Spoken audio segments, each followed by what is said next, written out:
സഹോദരങ്ങളെ, നമുക്ക് മുന്നിൽ തുറന്നിട്ട പ്രപഞ്ച പുസ്തകത്തിൻ്റെ താളുകളിലെ ഓരോ വരികളിലും അള്ളാഹുവിൻ്റെ മഹത്വം നിറഞ്ഞു നിൽക്കുന്നതായി നമുക്ക് കാണാൻ കഴിയും.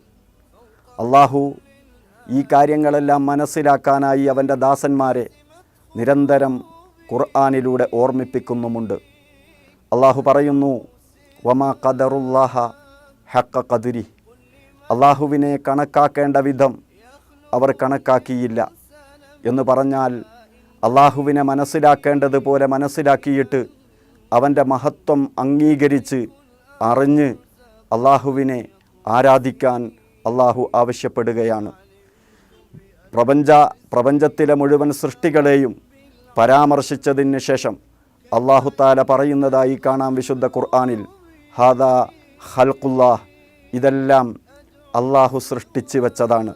ഫഅറൂനി മാദാ ഖലഖല്ലദീന മിൻ ദൂനി, അള്ളാഹുവിന് പുറമെയുള്ളവരുണ്ടാക്കിയതെന്താണെന്ന് നിങ്ങൾ എനിക്കൊന്ന് കാണിച്ചു തരൂ എന്ന് അള്ളാഹു ആധികാരികമായി വിശുദ്ധ ഖുർആനിലൂടെ ചോദിക്കുന്നത് വളരെ പ്രസക്തമാണ്.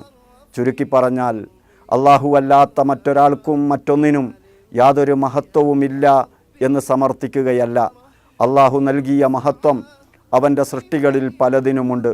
അള്ളാഹു മഹത്വം നൽകിയവരിൽ ഏറ്റവും പ്രധാനപ്പെട്ടത് നമ്മുടെ റസൂൽ സല്ലല്ലാഹു അലൈഹി വസല്ലമയാണ്. എന്നാൽ എല്ലാവരുടെയും മഹത്വം അംഗീകരിച്ചുകൊണ്ട് അവരെ ആദരിക്കാൻ നമുക്കനുവാദമുണ്ട്. പക്ഷേ അള്ളാഹു നൽകിയ മഹത്വത്തിൻ്റെ പേരിൽ ആരെയും ആരാധിക്കാൻ അള്ളാഹു അനുവദിക്കുന്നുമില്ല. അതുകൊണ്ട് അള്ളാഹുവിൻ്റെ മഹത്വം മനസ്സിലാക്കി അവൻ്റെ മുന്നിൽ ശിരസ് നമിക്കുമ്പോൾ നമുക്ക് ലഭിക്കുന്ന ആ മാനസികമായ കുളിർമ, അതാസ്വദിക്കുമ്പോൾ അള്ളാഹു സുബ്ഹാനഹു വ തആല അതാസ്വദിക്കാൻ നമുക്ക് നൽകിയ ഭാഗ്യം, ഇതെല്ലാം ഓർത്തുകൊണ്ട് നിരന്തരമായി നാം അള്ളാഹുവിനെ പ്രകീർത്തിച്ചു കൊണ്ടിരിക്കുക.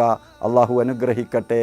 വ ആഖിറു ദഅവാന അനിൽ ഹംദുലില്ലാഹി റബ്ബിൽ ആലമീൻ. അസ്സലാമു അലൈക്കും വറഹ്മത്തുള്ളാഹി.